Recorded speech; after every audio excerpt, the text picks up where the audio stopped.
ओम शांति।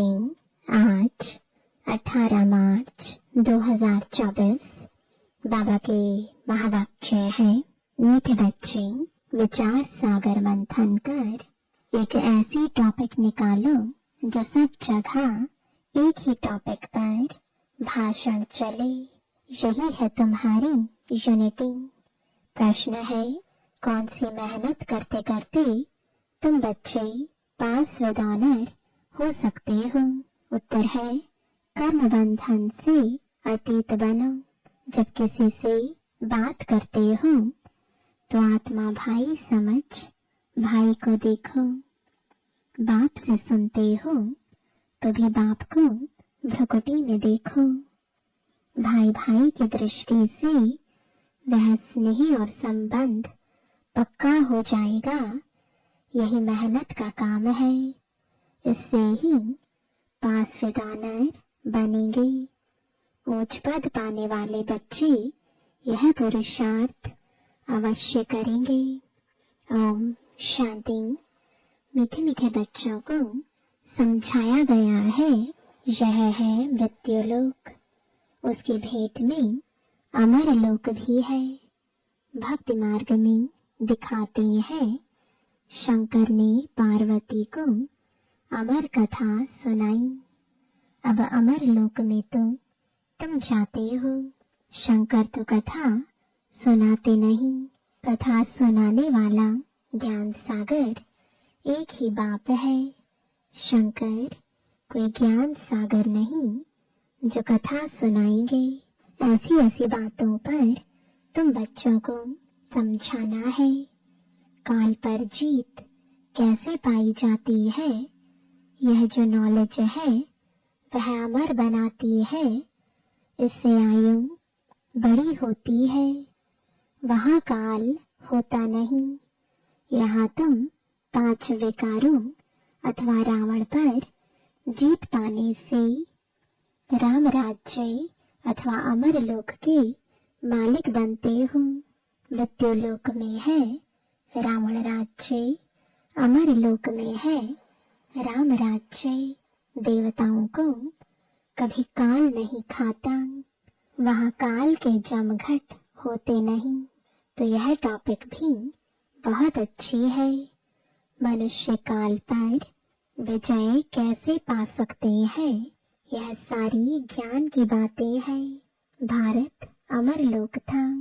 कितनी बड़ी आयु थी। सर्प का मिसाल भी सतयुग के लिए है। एक खाल छोड़ दूसरी लेते हैं। इसको कहा जाता है बेहद का वैराग्य। जानते हैं सारी दुनिया का विनाश होने वाला है। यह पुराना शरीर भी छोड़ना है। यह 84 जन्मों की पुरानी खाल है। अमर लोक में ऐसे नहीं होता। वहाँ फिर समझते हैं अब शरीर बड़ा जर्जरीभूत हो गया है। इसे छोड़ नया शरीर लेंगे। फिर साक्षात्कार भी होता है। समझ को ही साक्षात्कार कहा जाता है। हमारी अब नई खाल तैयार हुई है। पुरानी को अब छोड़ना है। वहाँ भी ऐसे ही होता है। उनको कहा ही जाता है अमर लोक, जहाँ काल आता नहीं। आपे ही समय पर शरीर छोड़ देते हैं। कछुए का मिसाल भी यहाँ का है। काम करके फिर अंतर्मुखी हो जाता है। इस समय के मिसाल फिर भक्ति मार्ग में कॉपी करते हैं, परंतु सिर्फ कहने मात्र, समझते कुछ भी नहीं। अभी तुम तो समझते हो राखी उत्सव, दशहरा, दीपमाला, होली आदि सब इस समय के हैं। जो भक्ति मार्ग में चले हैं तो यह बातें सतयुग में होती नहीं। यह ऐसी ऐसी टॉपिक लिखो। मनुष्य काल पर जीत कैसे पहन सकते हैं? मृत्यु लोक से अमरलोक में कैसे जा सकते हैं। ऐसी बातों पर समझाने के लिए पहले लिखना पड़ता है। जैसे नाटक की स्टोरी लिखते हैं, आज फलाना नाटक है, तुम्हारी भी पॉइंट्स की लिस्ट हो। आज इस टॉपिक पर समझाया जाएगा रावण राज्य से दैवी राज्य में कैसे जा सकते हैं। समझानी तो भले एक ही है, परंतु भिन्न भिन्न टॉपिक सुनने से खुशी होगी कि बेहद के बाप से बेहद का वर्षा कैसे मिलता है। जैसे सन्यासियों का अखबार में पढ़ता है, आज 125वां यज्ञ रचा है, उसमें यह सुनाएंगे। यहाँ तो बाप कहते हैं, मैं एक ही बार यज्ञ रचता हूँ जिसमें सारी पुरानी दुनिया स्वाहा हो जाती है। वह तो बहुत यज्ञ रचते हैं, जुलूस आदि करते हैं। यहाँ तो तुम जानते हो, यह रुद्र शिव बाबा का एक ही यज्ञ है जिसमें सारी पुरानी दुनिया स्वाहा हो जाती है, नई दुनिया की स्थापना हो जाती है और तुम जाकर देवता बन जाते हो। यह भी बाप तुमको समझाते हैं। रचयिता बाप ही आकर अपना और रचना के आदि मध्य अंत का सारा नॉलेज देते हैं और राजयोग भी सिखाते हैं। सतयुग में है ही पवित्र देवताएं, वह राजाई भी करते हैं। उसको कहा जाता है आदि सनातन देवी देवता धर्म। यह भी टॉपिक रख सकते हो कि आदि सनातन सतयुगी देवी देवता धर्म की स्थापना कैसे हो रही है, विश्व में शांति कैसे स्थापन होती है। आकर समझो, परमपिता परमात्मा के सिवाय विश्व में शांति स्थापन करने की राय और कोई दे नहीं सकते। राय देने वाले को भी प्राइज मिलती है।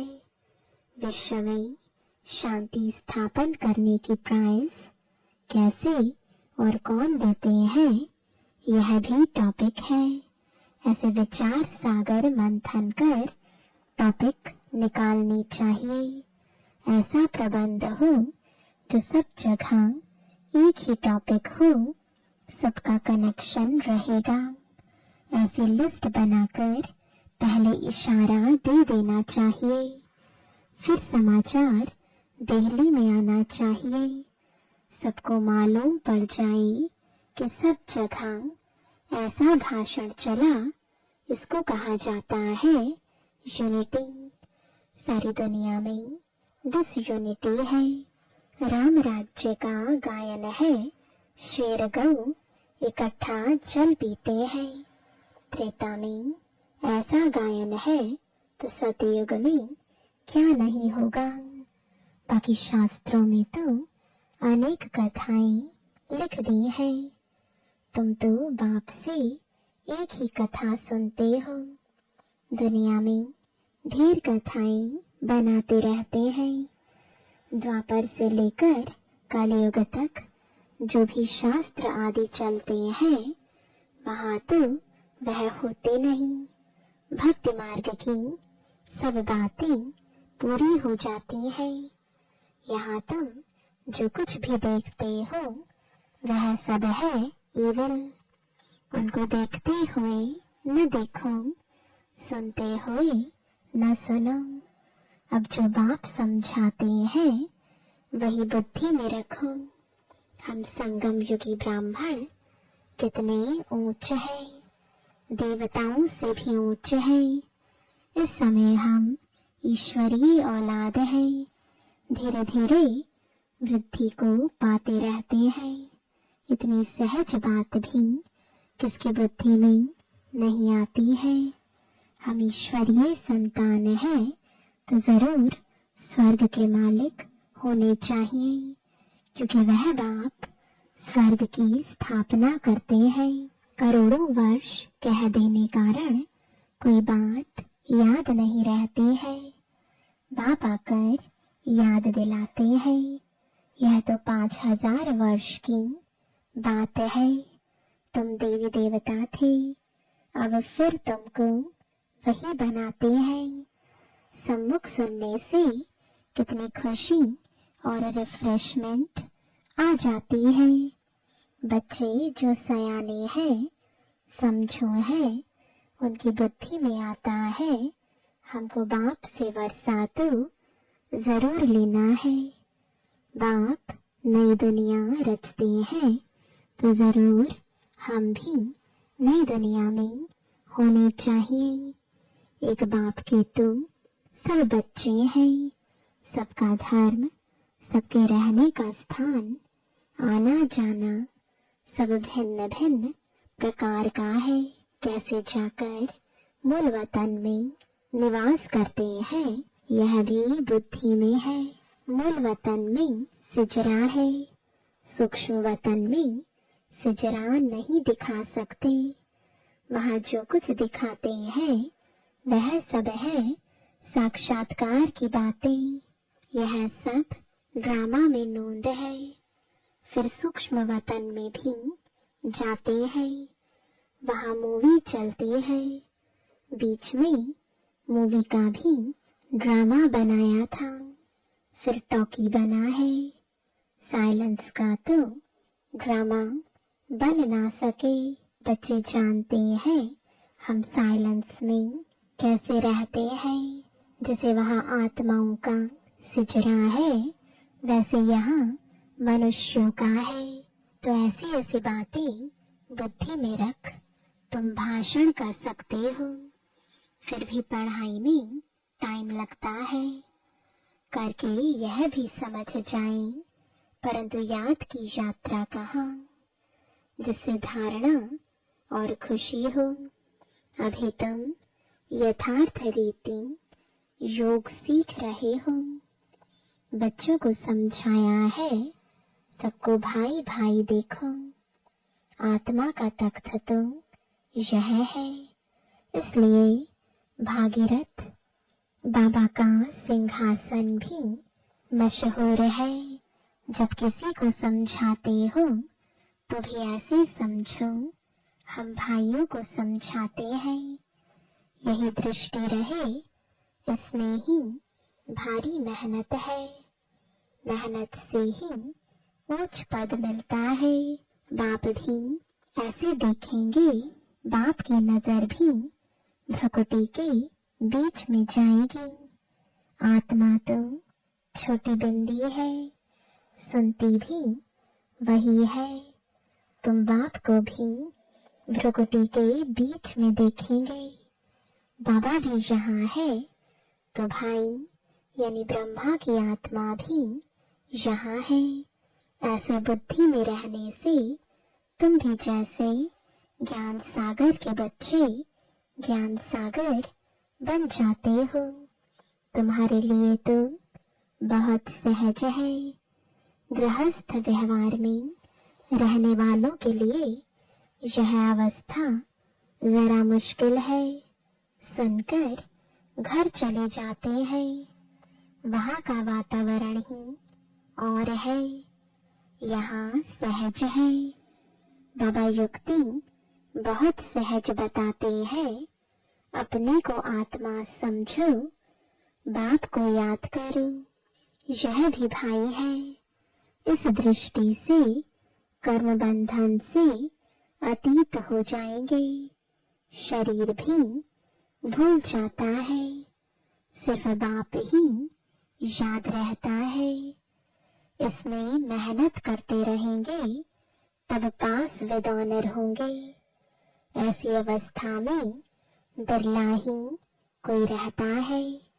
विश्व का मालिक भी वही बनते हैं। 8 रत्नों की माला है ना, तो पुरुषार्थ करना है।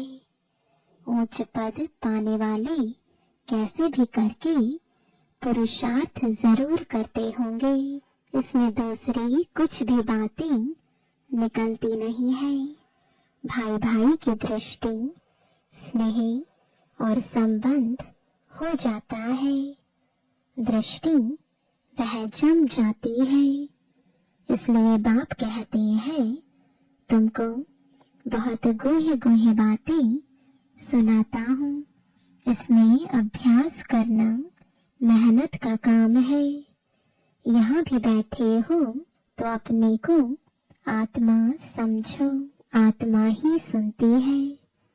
सुनने वाली आत्मा को तुम देखते हो। मनुष्य तो कह देते आत्मा निर्लेप है, बाकी क्या शरीर सुनता है। यह तो रॉन्ग है।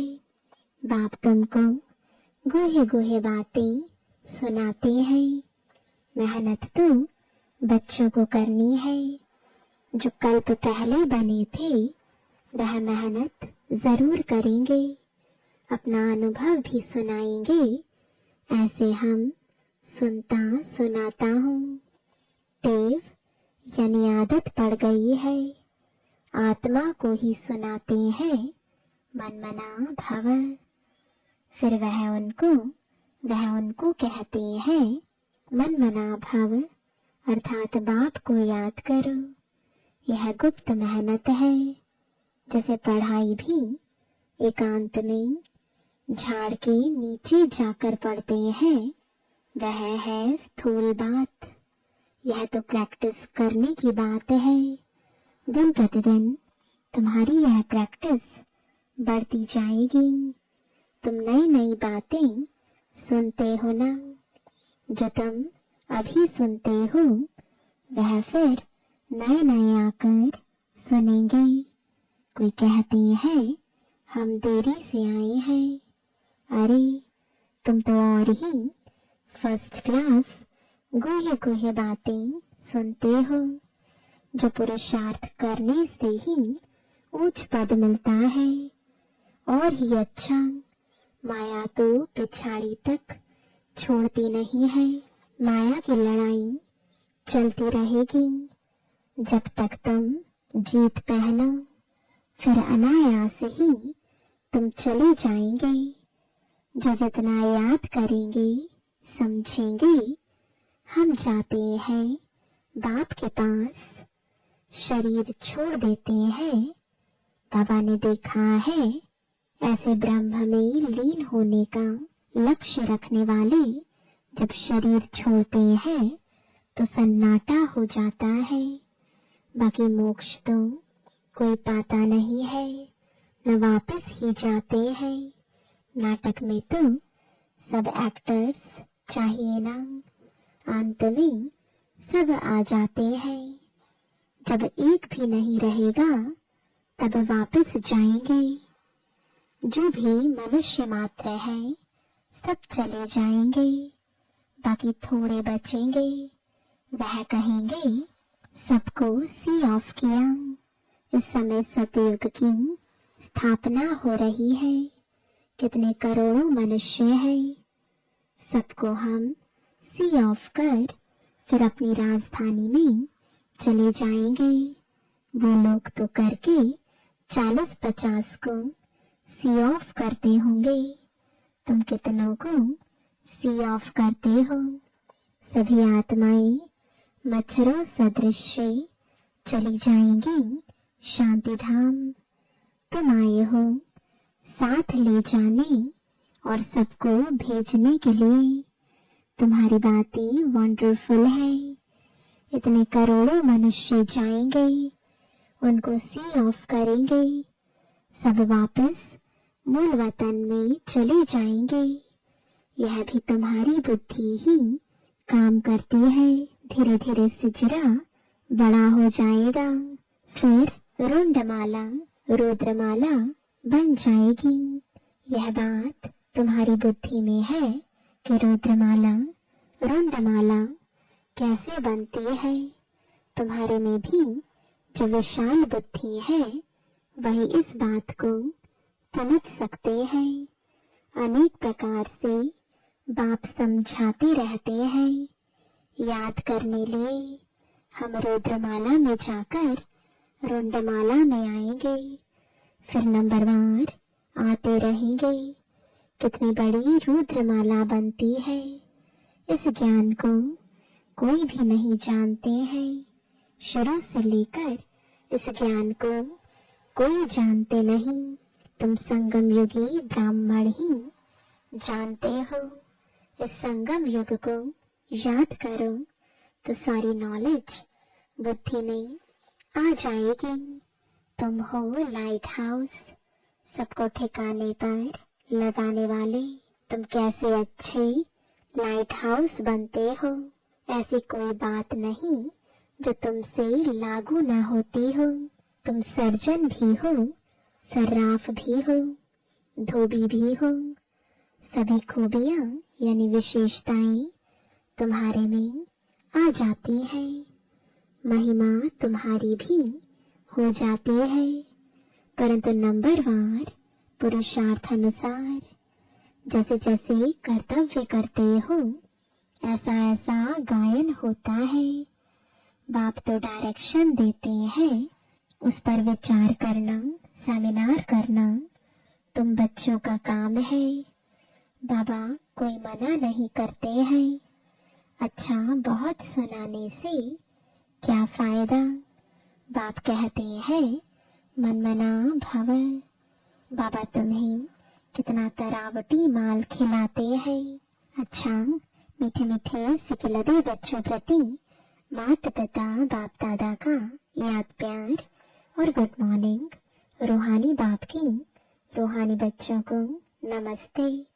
रूहानी बच्चों की रूहानी बाप दादा को गुड मॉर्निंग और नमस्ते। धारणा के लिए मुख्य सार है, पहला, सदा नशा रहे कि हम संगम युगी ब्राह्मण देवताओं से भी ऊंच है, क्योंकि अभी हम ईश्वरीय औलाद है। हम मास्टर ज्ञान सागर है। सभी खूबियां इस समय हमारे में भर रही हैं। दूसरा, जो बाप समझाते हैं वही बुद्धि में रखना है। बाकी कुछ भी सुनते हुए ना सुनो, देखते हुए ना देखो। Hear no evil, see no evil.